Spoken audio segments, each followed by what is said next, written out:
dari Indonesia, dan itu akan membuat trade balance kita bagus. Nah ini kan sudah dipikirkan, kita nggak bilang bahwa nggak dipikirkan, tapi sejauh mana evaluasinya? Ya.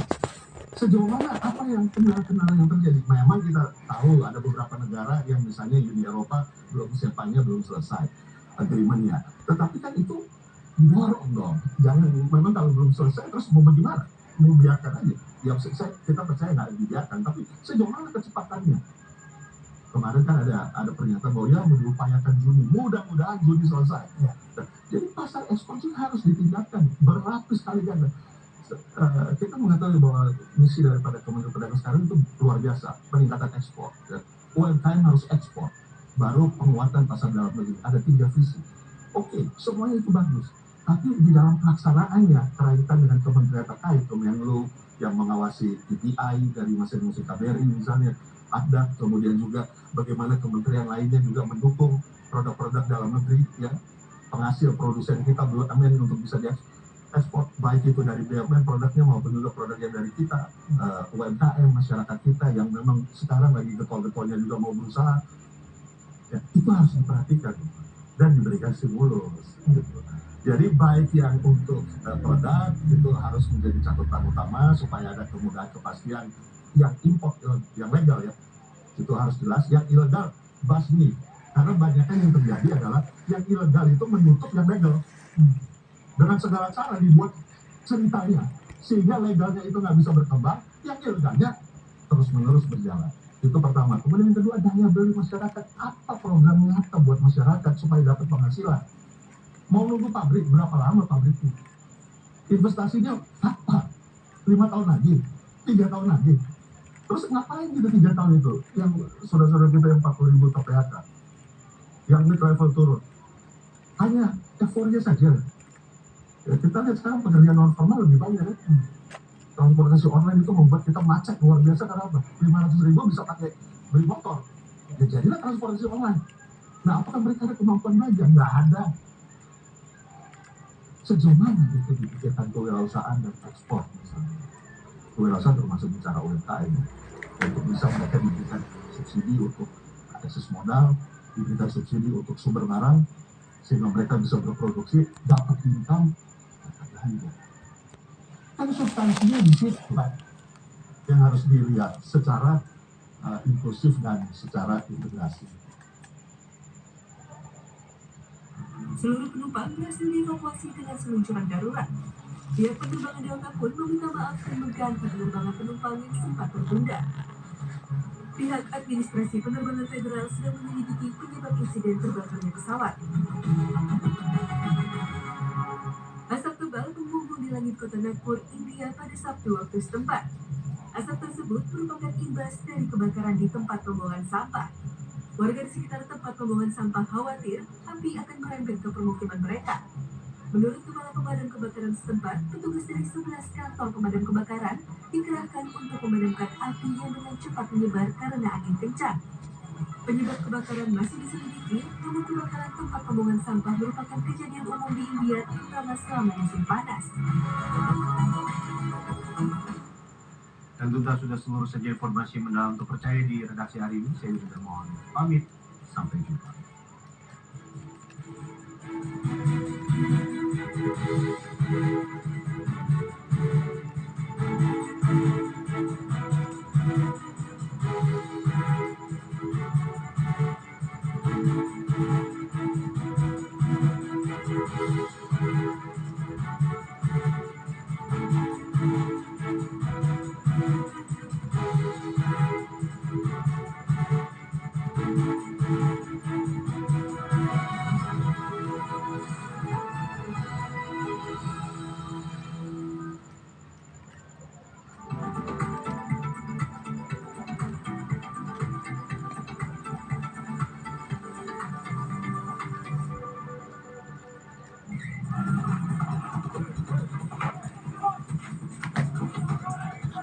Video yang viral di media sosial ini memperlihatkan kerusakan kendaraan milik seorang warga di halaman Mapolsek Bukit Raya Pekanbaru Riau pada Jumat 18 April.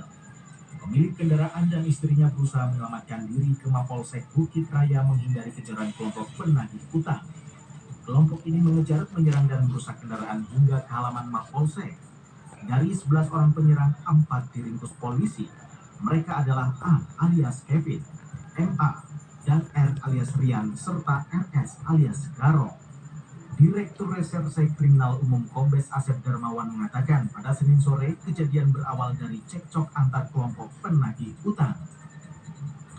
Terjadi cekcok di wilayah sesama dekorator yang saat itu ingin melakukan penarikan terhadap kendaraan, kemudian cekcok, kemudian terjadi utang dan kemudian diselesaikan sehingga tidak terjadi penarikan kendaraan. Kemudian setelah itu berkomunikasi dan bertemu di seputaran paling tidak saat ditunggu oleh korban, kemudian datang untuk juga pelaku langsung memadam, kemudian kami transaksi kami lalu yang memang itu real karena ada agregator. Nah sekarang siapa yang mencari agregator tugasnya? Ya kalau kami kan pelaku usaha di Indonesia, punya produk petani pekebun di Indonesia, ya mesti yang perwakilan kita dong yang di sana, ya kan? Harus ada yang punya fokus itu. Nah baru nanti barang-barang itu bisa mengalir sehingga ketika barang-barang UMKM bisa diekspor misalnya atau barang-barang komoditi kita bisa diekspor, mereka punya penghasilan. Penghasilan untuk apa? Belanja. Terus kalau ada penghasilan di pompa-pompa belanja terus ngapain? Yang terjadi sekarang kan? Deflasi kan? Ketidakmampuan belanja yang level bawah hilang, kurang daya belinya, yang tengah nahan karena khawatir masih bisa bekerja nggak saya dengan kondisi perusahaan yang sekarang lagi batuk-batuk. Ya, yang tengah juga makan tabungan. Makan tabungan. Kalau mantap itu udah terbukti dari dana pihak ketiga kita. Dana pihak ketiga itu ketika sekarang ini sudah sinergi sudah sekitar 5,6-5,7%. Ya, pada saat COVID kita semua di rumah 12%.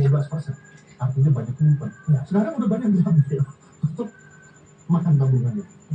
Terus seberapa lama makan tabungan kalau tidak ada jalan solusi? Dan pada akhirnya bisa saja berpotensi turun kelas begitu dalam hal ini. Menjadi yang kita nggak kenali adalah resesi ekonomi di negara kita. Kita jaga negara kita supaya tidak terjadi resesi, itu yang menjadi penting. Ya, dan growth ekonomi kita itu supaya growth ekonomi yang real, ya, yang memang ditopang dengan berbagai tadi komoditi ekspor, kewirausahaan dan lain sebagainya. Oke, baik. Mungkin menjadi pertanyaan terakhir juga saya akan lanjutkan ke Pak Budi. Pak Budi melihat segala tantangan yang hinggap juga di sektor retail kita, sektor retail dalam negeri kita, proyeksi kinerja di sepanjang 2025 akan Anda lihat akan seperti apa di sektor retail? Ya, kalau sebelum ke sana, jadi mungkin pendapat kami ini adalah kita jaga sektor domestik kita. Program-program pemerintah harus ke dalam negeri, perbaiki Jakarta Utara. Jenazah korban dievakuasi ke Rumah Sakit Cipto Mangunkusumo. Kecelakaan juga terjadi di Surabaya, Jawa Timur. Sebuah truk menabrak 2 orang, 1 orang tewas di tempat, sedangkan 1 lainnya luka-luka.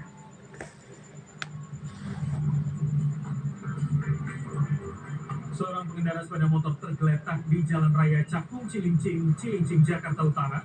Setelah mengalami kecelakaan pada Selasa pagi, korban bernama Taufik Nur Rahman, 22 tahun, warga Kampung Sawah, Semper Timur.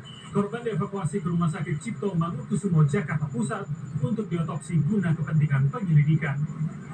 Kecelakaan terjadi diduga akibat motor korban tersenggol truk kontainer. Korban terjatuh hingga terlindas truk.